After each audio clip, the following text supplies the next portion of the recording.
Hi, and I hope you enjoyed your coffee break. So this is panel 11, and this is going to be called Democracies Held to Ransom, Organized Crime and Authoritarianism. And speaking to us today about this is a brilliant panel. It's Vanja Calović, and she's going to be online. We have Clay Fuller, Alexandra Kupatadze, and Bojan Elek. So thank you all very much.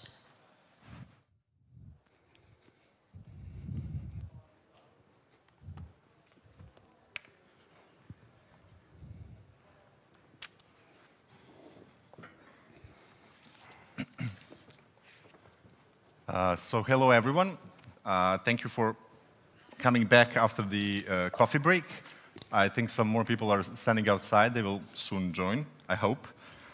So like our MC said, this panel today is titled Democracies Held to Ransom, Organized Crime and Authoritarianism.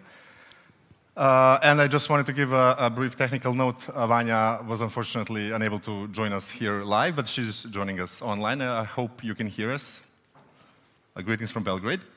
What does organized crime have to do with authoritarianism, you might ask? And how does it all fit into this global topic of the conference? Research shows that organized criminal groups, networks, seem to perform better in democratic countries. And those of you who are lucky to live in democratic countries with the rule of law, with accountable governments, serious and organized crime is an external challenge that is being prevented, fought against, prosecuted, and there is a clear line that can be drawn between the state and organized crime. However, in authoritarian regimes, and this is where we get to the interesting part of this conference, organized criminal groups not only work equally well, but they are also an integral part of the governance structures, both formally and informally. And the line between the state and organized crime is a more blurred one. And we have many names to call this a phenomenon. You can call it a mafia state. Here in Serbia, we use the term captured state. It can be political corruption, authoritarian regime, competitive or electoral authoritarianism. They all focus on different aspects of the phenomenon, but imply that there is something rotten to the core with these countries and societies. This does not actually come as a surprise, because some sociologists have argued that when you strip it down to the core, modern states actually work much like organized criminal networks. They have organized violence as the key characteristic, and they provide protection and extract rent in return for this protection. So one in the form of taxes, other in the form of racketeering. And this might sound like a very outlandish argument, but on the second thought, it is much more realistic than, for example, social contract theory, which says that people get together and decide to create a country or a state. So in the world of rising authoritarianism, democratic backsliding, we talked about all of these things here in Belgrade, we see also the rise of transnational organized crime. And it seems like it's a perfect storm. So one of the things that we will be discussing is how to reverse this trend. And I have these excellent three panelists to try to do that and help me to achieve that goal. So the way we will proceed, we have several rounds of questions, and we will start from a more global perspective and then zero in on the Balkans. And let's start with you, Clay, first. Thank you for flying all over here from Texas. So you write extensively on what you call authoritarian corruption nexus, to add more things to the list of names that I mentioned. And if I read, no worries. And if I read it correctly, the argument goes that the very existence of authoritarian regimes depends on these criminal networks. So could you care to elaborate on that concept? Yes, so thank you very much for the invitation, for being here at this truly global and very inclusive conference here. So I published a report that introduced this new concept of dismantling the authoritarian corruption nexus. Now, what is that? I call it the growing convergence of licit and illicit state and non-state actors that facilitate and launder the proceeds of illegal activity all around the world. And what this is doing is it's strengthening authoritarian regimes all around the world and giving them new legs and ways to get into democracies and undermine those democracies. So you start out by sort of saying, what is it that we know about dictatorships empirically? Through all the research and the numbers and everything we've done, we know that all dictatorships are involved in every single war and conflict around the world. We know that all dictatorships are the worst of human rights abusers around the world. And you can draw a straight line between transparency and corruption. The more democratic a country gets, the more transparent it gets. The more authoritarian a country gets, the more corrupt it gets. It's a very, very stark relationship between the two. So when it comes to organized crime, democracies have a free press and the rule of law. So while organized crime exists in all states all around the world, in a country with a free press, a democracy with a free press and the rule of law, it gets caught and exposed and brought into the limelight way more often than it does in a non-democratic state. And then, because in democracies we have free speech, it often gets glorified even in movies, television shows, even video games. And so it is perceived by the world as being very, very prevalent in these countries. But the way I see it is that organized crime thrives even more in a almost like symbiotic relationship with the state in an authoritarian state. They sort of depend on each other, scratch each other's backs. In an authoritarian state where there's high levels of corruption and very little transparency, organized crime groups are allowed to operate basically if and only if they keep loyalty to the regime. So if they're loyal to the leader of the autocracy, then they're just basically given a blank check to do almost anything they want. And then when the dictator needs them to do something for them, the dictator knows that they're there and then can use them as a sort of informal arm of the state. So to give you just like a little bit of an example of how this kind of works, most of the cocaine in the world is produced in Latin America, right? And then it gets shipped to West Africa. They'll buy used cars, they'll pack it in the cars, they'll ship it to West Africa, then they'll smuggle it across West Africa into the Balkans, where then it gets repackaged, shipped, sold into Europe. This happens with fentanyl from China coming to Mexico, to Venezuela, Colombia, other places where it gets repackaged and it's smuggled up into my great state of Texas. And what happens is all this activity creates a lot of illicit profits, money that they need to do something with. And so then from there, they have to move it somewhere. And where do they move it? They move it into Western countries that have the rule of law and have protections and have transparencies because they can protect it there. Right? So they hire lawyers, they create shell companies, they buy real estate in Florida, they buy a yacht and park it off the coast of Delaware because they don't want to keep it back in their own non-transparent, corrupt countries. But so if you think about this cocaine flowing that way and the fentanyl flowing this way, you have all these different actors along the way that even if they were not organized crime to begin with, they're being taught a trade, basically, that then they can take along with what they've learned and use for their own personal gain after they've learned it. And this is basically what the nexus is. And this has existed for a really long time, but it is getting worse and growing and expanding as the global economy grows and expands and becomes more interconnected. Yeah, thank you, Clay. And then you mentioned the rule of law, and we do talk about rule of law a lot here, especially now that we are in the very long process of kind of joining the EU. This is one of the priorities for reforms here. And then you mentioned something that I like, that the authoritarian regimes disseminate a lot of data and then do it not because they rule by law as opposed to have a rule of law, which is what exactly you just mentioned, that they prefer rule of law to protect their assets, but then prefer to operate in the more non-democratic and less rule of law countries. So moving on to Alexander, I read the introduction to your book that you published a couple of years ago, Organized Crime, Political Transitions and State Formation in Post-Soviet Eurasia. So this is now the region that we are trying to kind of focus on before we move on to the Balkans. And the introduction, you start with painting an image, which is something that we also hear around these parts.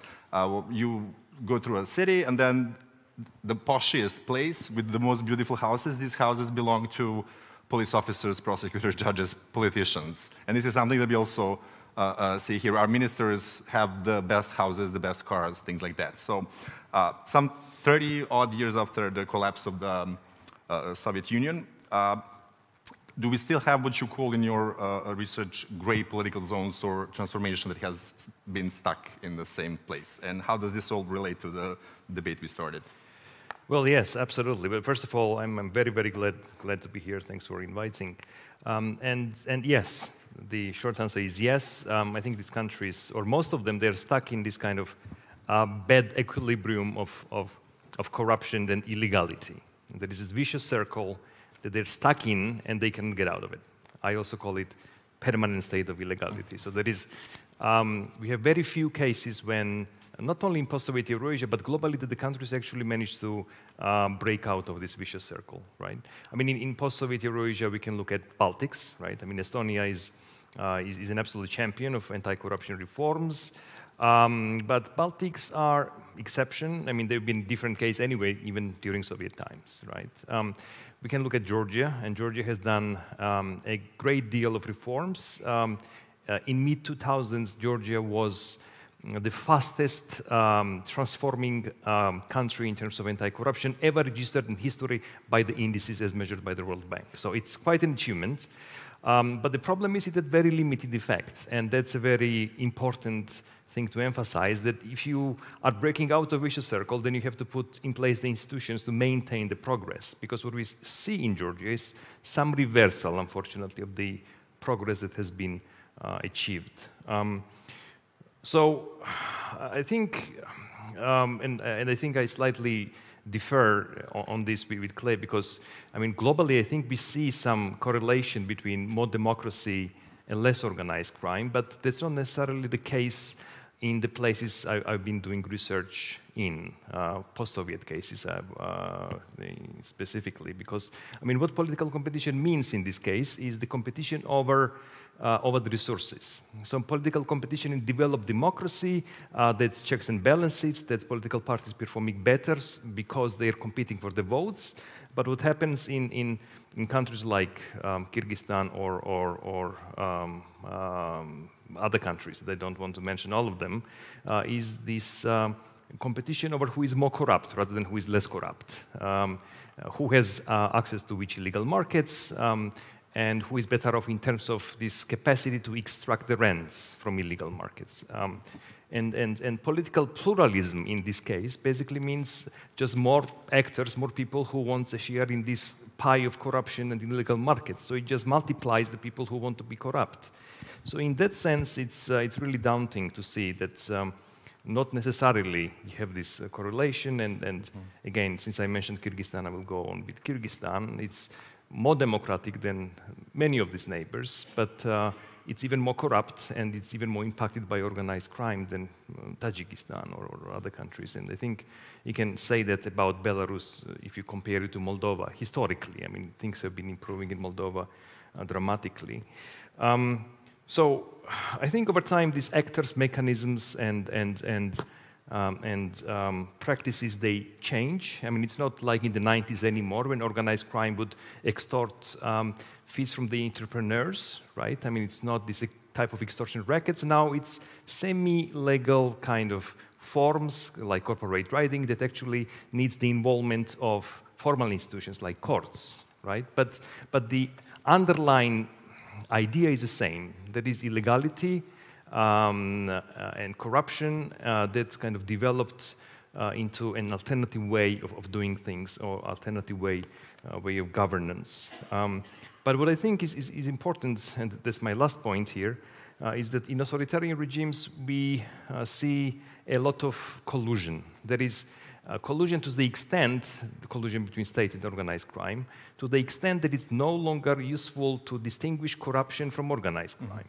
Because whatever and wherever you look at, most of the criminal activities there, they have some kind of involvement of state-embedded or state-affiliated actors. They either protect or participate or manage in a very direct ways. And since Clay mentioned drugs, I mean, if you want to understand drug trafficking through Central Asia, you have to look at police generals rather than underworld mafia bosses, right? So I will stop.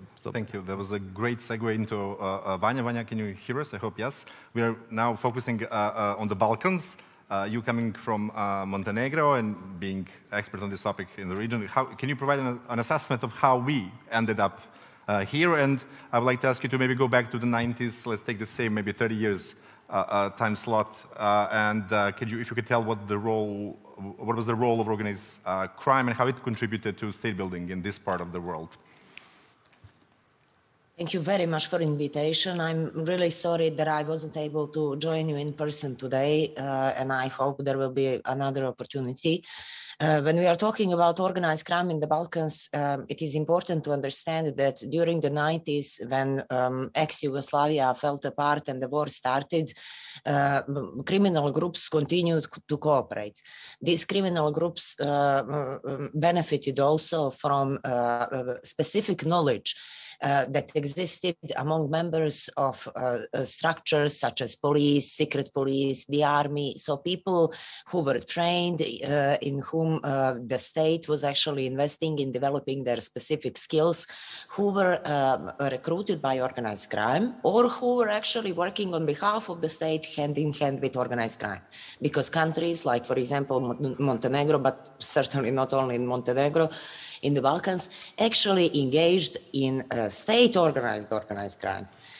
It was justified to the population that, for example, Montenegro was engaging in trafficking of cigarettes because that money is being used for providing social support to the people in need or pensions to the elderly population, etc. Of course, in practice, it wasn't working like that.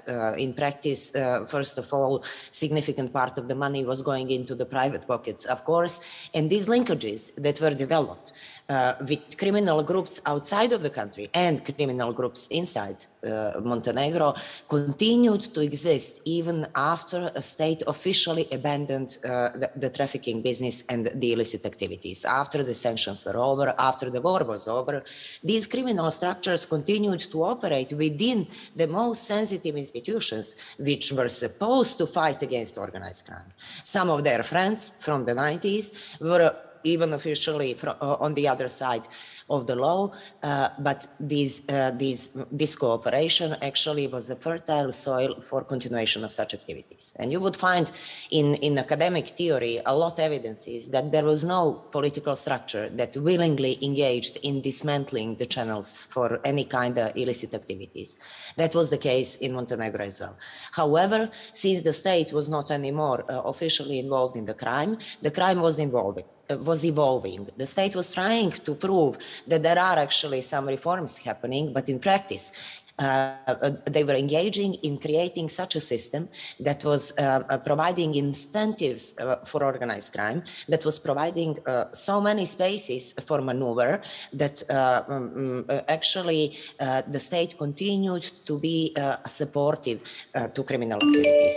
Of course, we would be naive not to think that the criminals were returning it back to the politicians that were allowing it to happen, including at the elections. So some of them even officially claimed, like stated in public, in media, in some interviews, criminals that are on wanted lists even by the United States of America, for example. I'm referring, for example, to Nasser Kelmendi.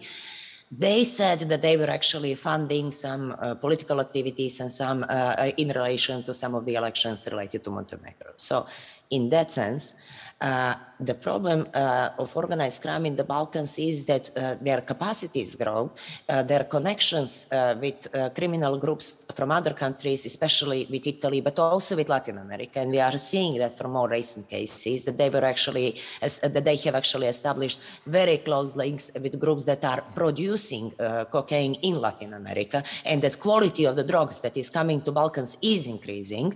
So the problem was even more complicated because of these strong linkages between the state and political actors and criminal actors. In some cases, they merged. In some cases, the lines got so blurred that it's not really easy to recognize who's working for the state in the official capacity and who's at the same time working for the criminals. So we had some high-level public officials who were actually involved in these shell companies that were used by the criminals. Any case that was exposed in the past, instead of being investigated by the institutions, people who were exposing those cases were the ones investigated, because the crime actually captured the state. And most importantly, captured the institutions that are supposed to fight against crime. So any reforms in these institutions that were implemented by the people who were at the top level of the hierarchy were enabling organized crime to continue, because various loopholes in laws and practices were purposely left so they could be exploited by the criminals. And we evidence that throughout the Balkans. Unfortunately, we didn't use the opportunity during the investigation of the war crimes in the Balkans to follow the money, because the very same money that was made during the war continued to be laundered through the so-called transition, continued to be invested into our countries and presented as clean money coming from abroad. And the politicians who were working hand in hand with criminals were enabling and facilitating the laundering of the proceeds of crime. So the problem in Montenegro is way more complicated than in a country whose governments, whose top-level politicians, in some cases from both sides of the political spectrum, were engaged in criminal activities as their official business during the 90s. Thank you, Vanja. And I think you touched upon the things that I wanted to run in the second round of questions. So maybe let's continue with you. Could you maybe connect the dots between what happened, the events that you described, and more recent events in Montenegro, change of the government, and how this all is playing out, considering the links that you mentioned? We've been following. It was quite an interesting 2 years period, I would say, in Montenegro. So if you can maybe tell us more about that.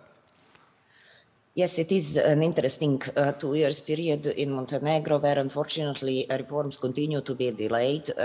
I think that a number of reasons exist there, including political crises that exist and foreign influences, of course. But I think that one of the reasons for delaying some of the reforms in areas that are prone to organized crime are delayed in particular because criminal structures, different criminal structures are taking over the businesses and or transferring and taking over different political, supporters. And we do have some evidences to that. We can see that, unfortunately, in the case of Montenegro, in the blackest spot when it comes to smuggling of cigarettes, but also smuggling of cocaine, the free trade zone of the port of Bar, we saw absolutely no reforms. In 2 years, absolutely no reforms. There was a confiscation of the cigarettes that were sitting in the free trade zone, but actually during the destruction process, the cigarettes were disappearing, and now some people from the new government are accused of being involved in these activities.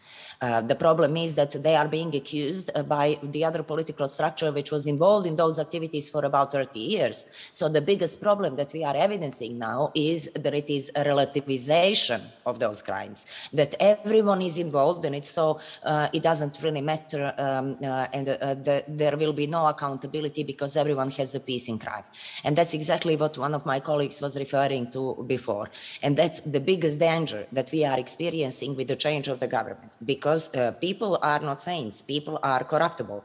And if they are able to control the system, which is set in such a way to support the crime, to actually facilitate the crime, then these people will sooner or later, these or the others, get corrupted themselves and use these loopholes in the system. That is why it is so important, not only to change the people, which is the first step, because of course corrupted individuals involved in organized crime won't engage in arresting themselves and taking away their interests. So the first step is political change. But the second step must be the change of the system, not relying on authority of individual or integrity of individual, because we are talking about such a huge amounts of money, about so powerful structures which managed to accumulate huge wealth and influence that we cannot really rely only on integrity of individuals. And I think it is important also to learn a lesson for the EU in the case of organized crime, to be less using formalistic approach, to try to understand what is really happening in the country, instead of trying to check some boxes in order to fulfill some policy objectives, because these things actually fire back. Because if we don't use the opportunity to clean the country from such an enormous influence of organized crime into the political system, but allow new political structures to get deeply involved as their predecessors, what is the future of the country? Why do we need to get to the EU if we won't be able to accept and enforce the rule of law in our country? So that is one of the messages for the international community. Don't deal with the formal things. The key changes are crucial if we really want to see any difference. Thank you, Vanja. And now let's move to you, Clay. So one of the major topics of this conference and in the world these days is obviously the Russian war against Ukraine. So maybe to touch upon the implications of this war for the problem that we discussed here today. So Clay, you argue that at the beginning you mentioned that authoritarian regimes are involved on most of today's wars and crises. And I will quote you, you said that Putin's war against Ukraine is the front line of a global assault on freedom and democracy. So maybe if you could elaborate on that, what you mean by that. Yeah, it's kind of a bold claim. Or maybe not. So in my last paper that I wrote, I tried to frame the global context of this as being a new Cold War of sorts. One that's different in the fact that there aren't these grand ideologies of communism and capitalism. Basically, the whole world is capitalist now. But instead of these grand ideologies, there's a competition between systems of governance. You have the democratic form of governance on one side, and then you have the authoritarian form of governance on the other. And each sides are consolidating, basically, and coming to a head, basically about evenly. But if you follow all the data and everything on it, you see that, some autocracies are liberalizing and democracies are having a huge crisis of confidence right now. If you look around, it's happening in many different ways, and the world is just becoming more and more chaotic. I mean, you see China taking back Hong Kong. You see them saber rattling at Taiwan. You have the threats from North Korea against South Korea. You have Maduro seizing power in Venezuela. I mean, but then you have people pushing back with the protests in Hong Kong, the protests going on in Iran right now. And what I see is with Putin and with Russia, Putin has this strong irredentist approach to reclaiming lands that he feels were traditionally Russia's. And that's very dangerous because that has started lots of hot wars in our world history. And so what I see is happening with the way I see this war against Ukraine is basically an authoritarian state imposing its will on a freely elected democratic state. And we haven't seen that in a very long time, and I'm afraid that that's the beginning of a larger hot war that could spiral out of control really fast because we have these two types of systems that have consolidated over these last 30 years and strengthened and hardened and created these networks of cooperation. And so that's kind of where I'm going with that. Thank you. And then maybe to stick around with this topic. Alexander, now back to you. How did this war affect the transnational organized crime in the Eurasia, the region that you're expert on? And also there were some reports that came out that suggested or documented that Putin even relies on these criminal networks to administer the occupied territories in Ukraine. So maybe if you could touch upon those things. Yes. Yes. Well, I mean, the impact is very, very significant. And we have seen these routes of trafficking shifting, right? Because, I mean, for example, Odessa seaport was a very, very important transshipment point for Latin American cocaine or Afghan opiates. That's not possible anymore. And as a consequence, we have seen increased seizures in Turkey, in some Baltic ports, so that can be kind of observable implication of what is happening in Ukraine. We see lots of shifting of illicit production of the commodities, right? Ukraine was one of the #1, actually, supplier of Europe with illicit cigarettes. Montenegro was mentioned, but Ukraine took over China, I think 2 years ago, in terms of supplying illicit tobacco to Europe.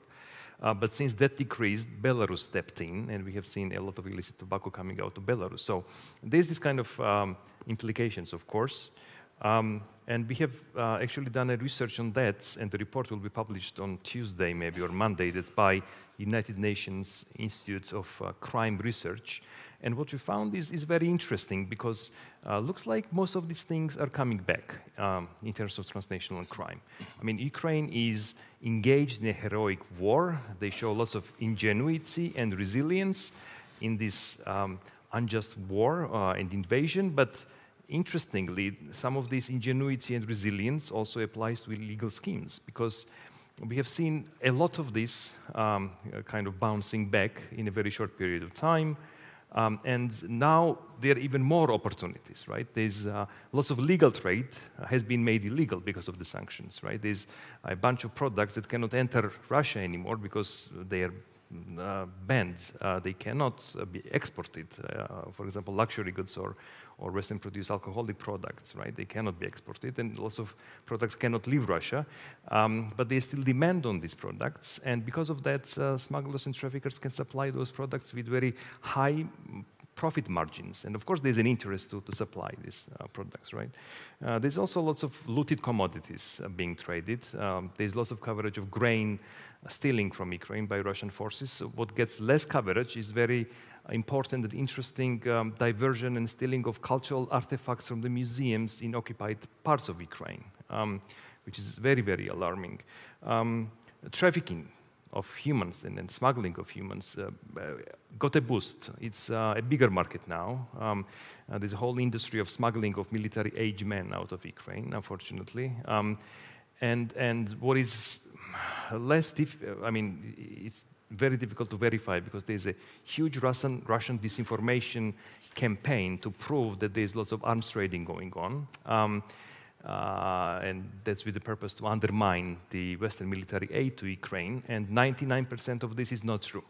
But what we have seen, and there's some evidence in neighboring countries like in Moldova, that small arms trafficking is already a reality, and that's kind of unavoidable consequence of any conflict. And here in Balkans, you know it very well, right? So not heavy weaponry, but small arms trade is already much more than before.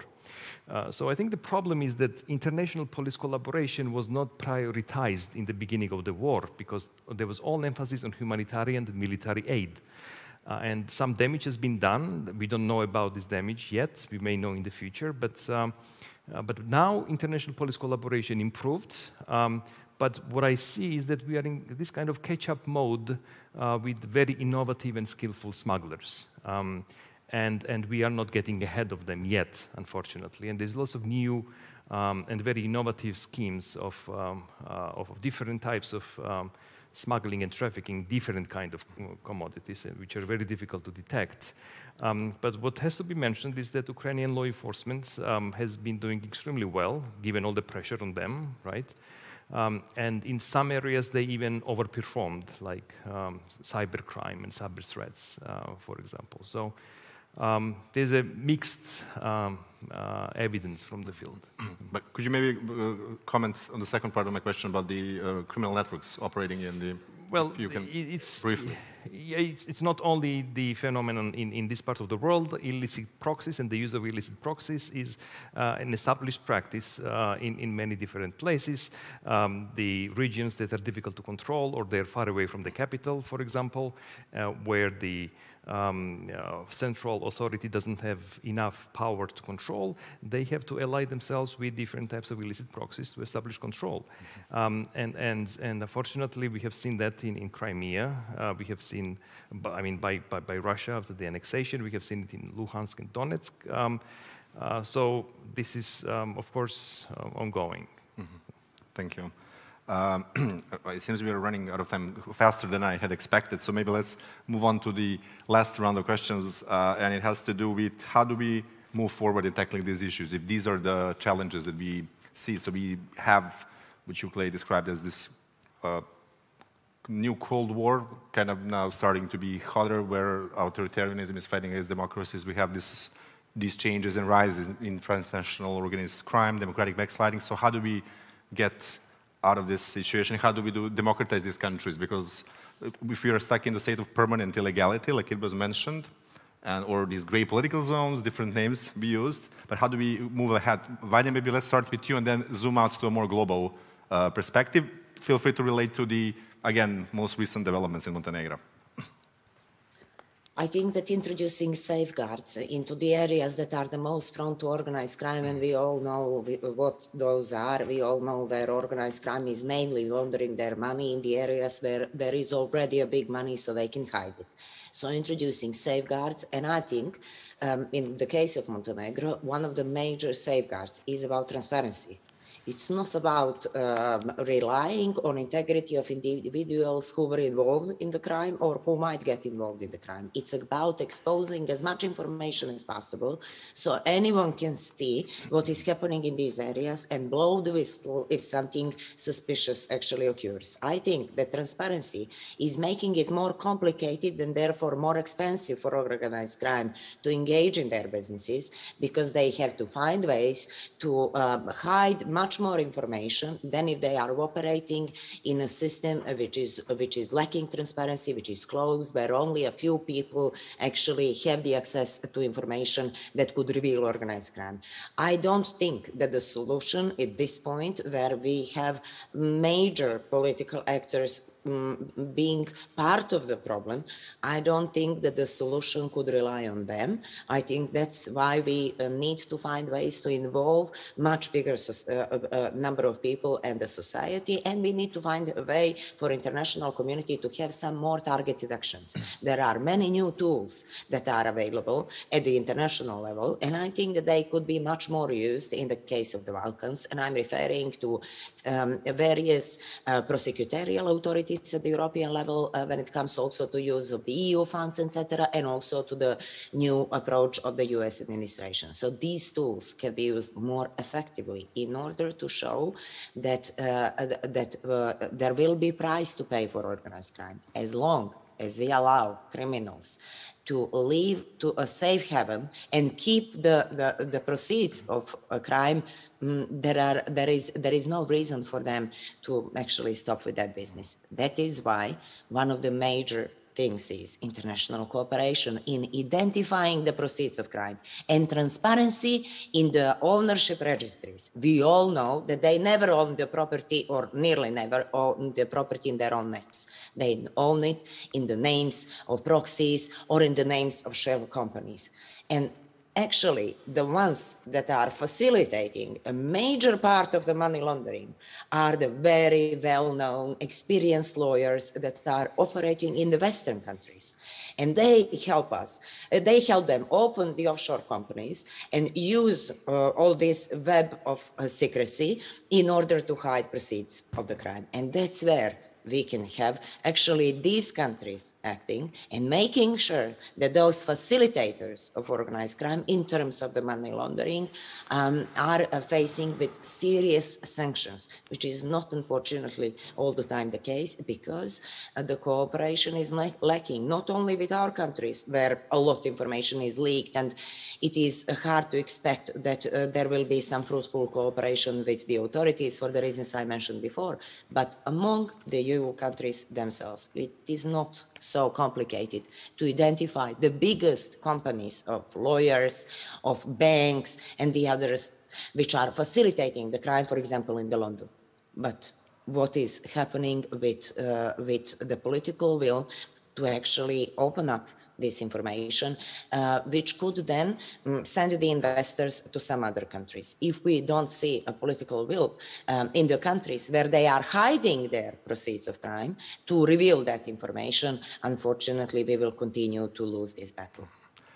Thank you, Vanja. Now, back to you, Alexander. So, taking into account this experience from Eurasia over the last 30 years, but also with these new geopolitical developments, what are the prospects for democratization? Any lessons learned from the region? Well, I mean, there are some positive signs, right? I mean, if you look at Armenia, Moldova, right? I mean, there's some movement to a positive direction. There's some very good governance reforms happening. And you have some necessary conditions in place that you need for a successful anti-corruption reform. That is kind of political lead that is committed to anti-corruption fights, as well as the limited influence of the old guard, that is ancien regime, who often act kind of reform spoilers. But that is necessary but not sufficient condition, especially if you want to maintain the progress. And we have seen, in case of Georgia, for example, some of this progress can be reversed if you don't have the right institutions in place, which is a dangerous thing to see. But I think for now, all eyes are on Ukraine. I mean, it depends how things go, but Ukraine has a chance to be a showcase of how things can be done in post-war country in a much cleaner environment, right? I mean, Ukraine already has moved out of this bad equilibrium that I mentioned before the war because of legislation, because of anti-oligarchic law, other things.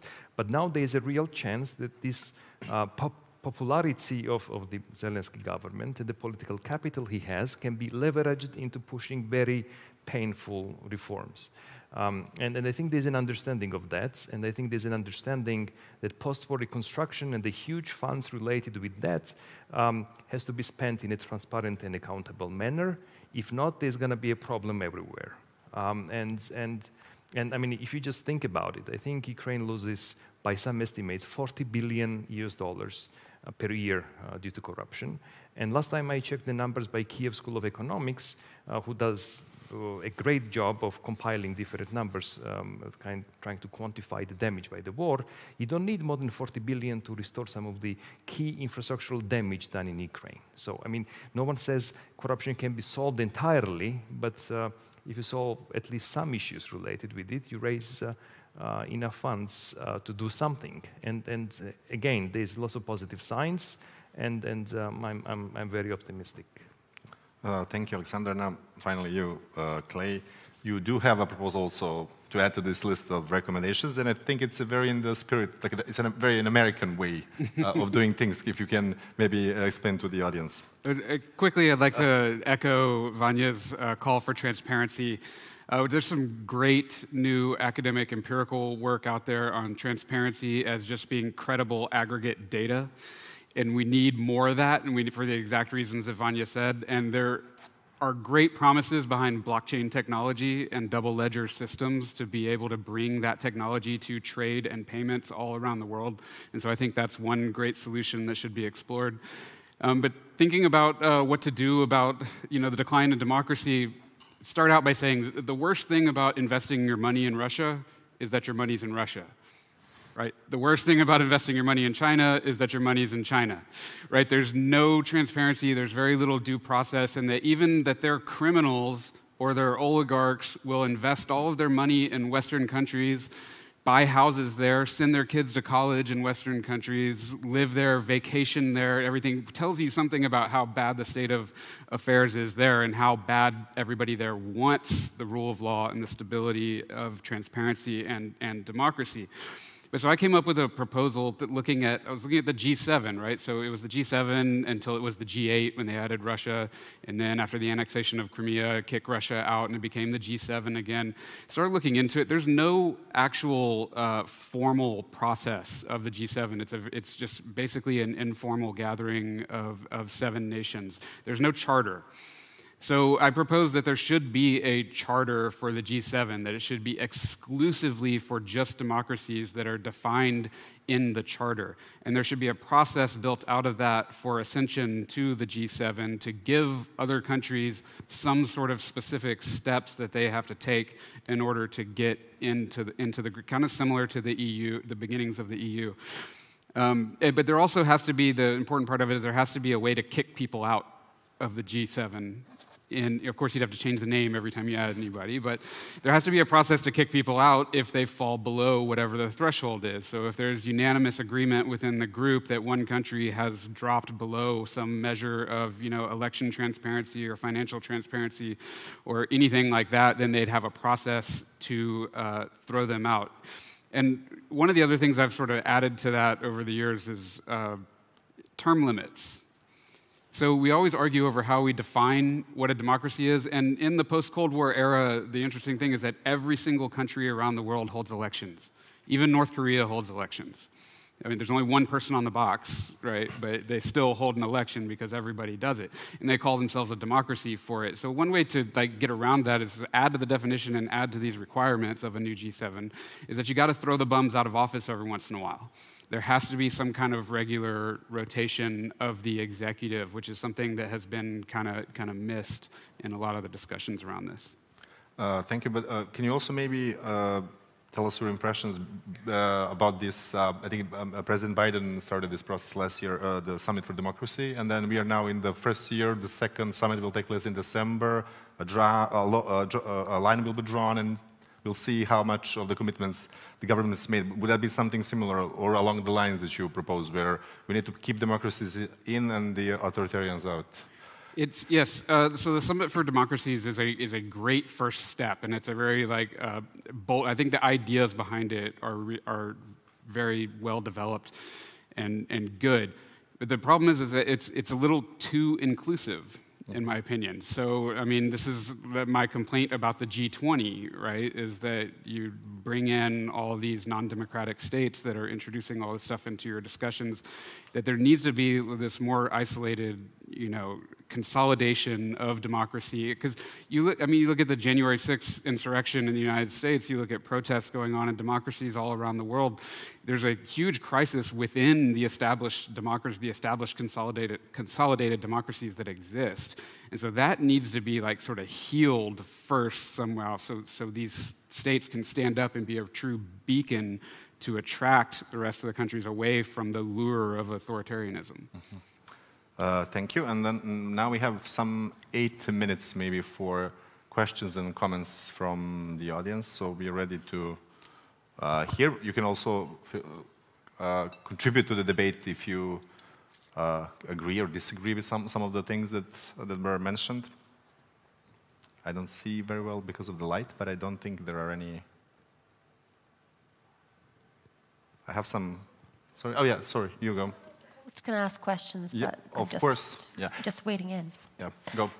In terms of one of the issues that Ukraine is going to face, in terms of membership to the European Union or the changes it has to make along the accession journey, I suppose, where would you think the country should start in terms of tackling corruption, tackling organised crime? What's kind of, from your opinion, to all three of you, where should they start, basically? Thank you, Amanda. So anyone would like to take this question? Vanja, you maybe, or you, Alexander, you go, and then others? Well, I guess there are many different ways, but I mean, I think Ukraine achieved a lot in terms of providing transparency, and there's very good legislation in place, right? But What it needs is to develop more institutions for the sake of accountability, because transparency and accountability, they are kind of like two wheels of the same cart. And if one malfunctions, then the cart will not move anywhere. But I mean, accountability and transparency are umbrella terms for so many things that is going in there, right? I mean, there's this influence of the reform spoilers that I mentioned, and there are very positive signs in this direction. Some of the oligarchs that we have seen having very bad influence on the reform in the country, they are kind of stepping away, at least for now. I think one of the major ones, he gave his media holding to the state. The others, they left the parliament. And then almost all of them are supporting Ukraine's war and contributing financially. So, and there's civil society and there's media. So these are all in there. But what is needed now, I think, is a major push.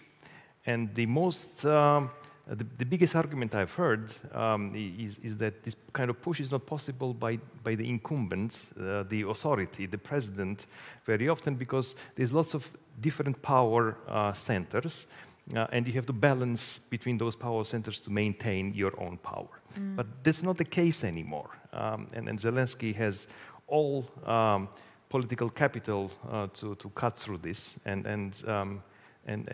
I believe he will, because it's a historic chance. Vanja, would you like maybe to contribute?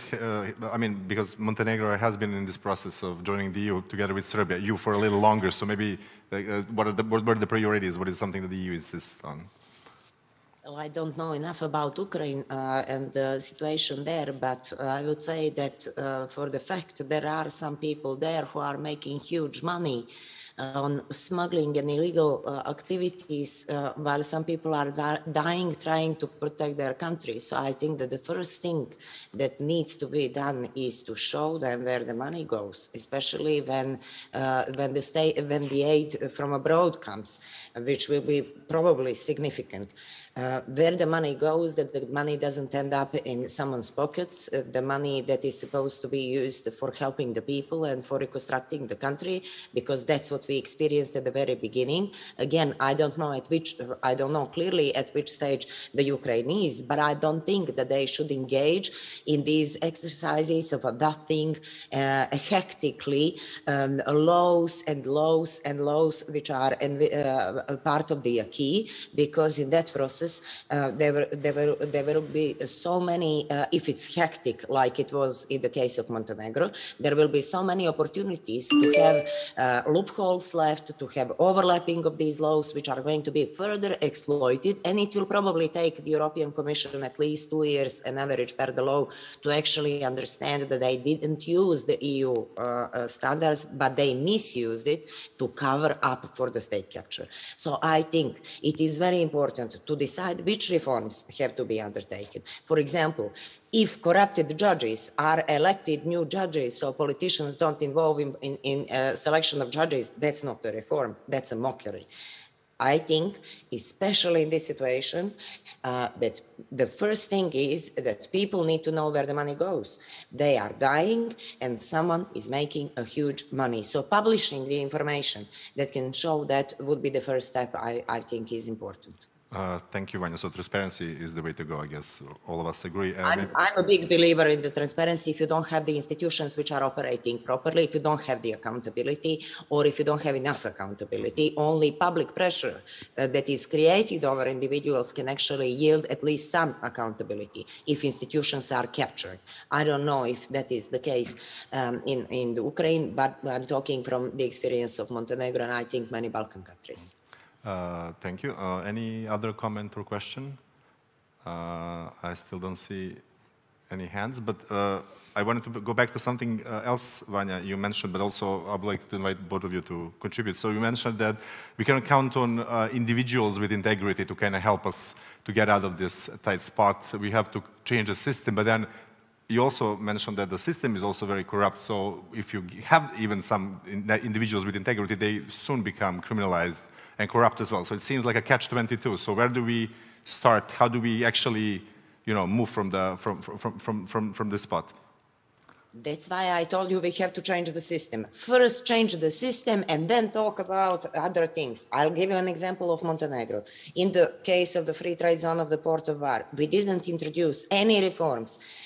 With the very same laws, procedures, actually lack of procedures and huge loopholes, the new government decided to destroy the cigarettes that were taken from criminal groups, instead of actually ending up destroying these cigarettes due to lack of these procedures and corruptibility of the individuals which were engaged by the new government. We ended up with cigarettes being stolen instead of being destroyed, because there is no procedure which would say clearly how many cigarettes, how the record-keeping system is working, who is in charge for transporting the cigarettes, how are the cooperation between police, intelligence, and the customs authorities working in that.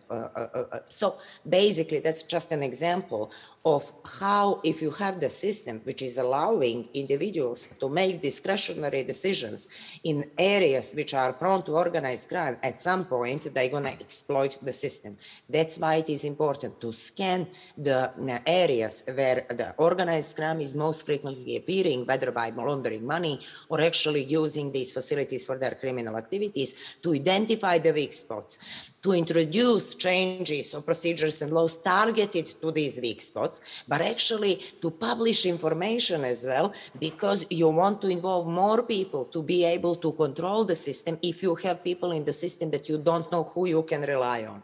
That is why I'm such a big, so much arguing for transparency, because if I can see from Montenegro what is being imported in America or United Kingdom, for example, which ships are going and which goods are there carrying for which companies, and in Montenegro I cannot. How can I control and how I can monitor or whether there are some changes in trends of, for example, behavior of some companies that are related to organized crime? That's why I think, and if we rely only on the system, we saw what happened.